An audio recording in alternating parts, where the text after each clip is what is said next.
From time to time, I see stories that make me think, damn, it is good to be white in America.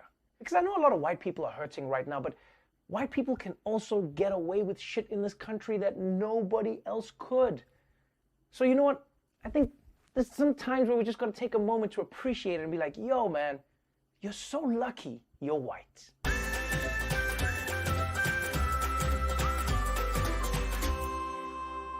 Tonight's story takes place in Staten Island, which is a little pocket of red America inside deep blue New York City. You know, like if Elmo drowned at sea. And the lucky white person at the center of this story is Danny Presti, bar manager and hairy egg. His luck began a week ago when he found the courage to take a stand against staying alive. For a small bar on Staten Island, Mac's Public House has become a national lightning rod in the pandemic lockdown. When the southern portion of Staten Island went into the orange zone last month, the owner of Mac's Public House said he could not afford to close again.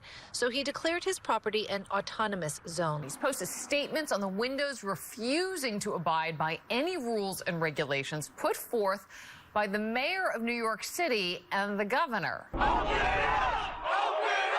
Hundreds of protesters outside the now infamous Mac's Public House on Staten Island tonight, demanding it open for business. USA! USA! USA! We are a community. We take back our community. We're all together. We take back Staten Island tonight. Okay, right away, I think we can all agree that this dude is behaving very white. Yes, because it's a very white thing to do, to just declare yourself an independent if you don't like the law. I mean, the American Revolution was basically white guys saying, I'll drink tea when I want to drink tea. God damn it, the queen's gonna tell me it's high tea. What if I want low tea? Or no tea? What about coffee? Not to mention, he just declared himself autonomous in front of an American flag. I love these kinds of people, man. They always want it both ways. America is tyrannical, so I declare myself independent, USA. But for real, man, white people never cease to amaze me. I mean, they will follow all the rules of escape the room to the letter, but the moment you ask them to wear a mask, they turn into freedom fighters. Where was that freedom-loving attitude when I try to pick the lock instead of searching for clues? Huh, Chad? Huh, Chad? Now, eventually, the police did come to shut down this bar. And that, my friends, is when Danny Presti's luck really started. That defiant general manager of a Staten Island bar was released without bail after he was arrested for hitting a sheriff's deputy with his car. This weekend, deputies tried to arrest Danny Presti after he allowed people to gather at Mac's Public House when it was supposed to be shut down. When they followed him up the block to his car, they say he ran and drove off, hitting a deputy who rolled onto his hood. And despite this surveillance video that shows the incident, Presti has a different version of what happened. I think when the investigation is complete, you're going to find out that I did nothing wrong. Ooh-wee! That dude is so lucky he's white. Yo, can you imagine? Cops say you hit one of them with your car and then you get released without bail. No bail! Haha! Best believe if he was black, those cops would have dragged him out of his car, beat the shit out of him, and then beat the shit out of his car. And you gotta appreciate how he's saying, when the investigation is complete, you'll see that I did nothing wrong. Oh man, you're on video. The investigation's over. It lasted 5 seconds. My eyes just did the investigation, and they saw your ass drive into some police. Case closed. So, instead of being punished for plowing into a cop, this guy gets away with it like he's in Grand Theft Auto. And it's even better than that. At least in Grand Theft Auto, you gotta go into hiding for a bit before you're safe. But no, this guy immediately went to brag about it on Fox News. And I'm looking at your business, and you're getting killed.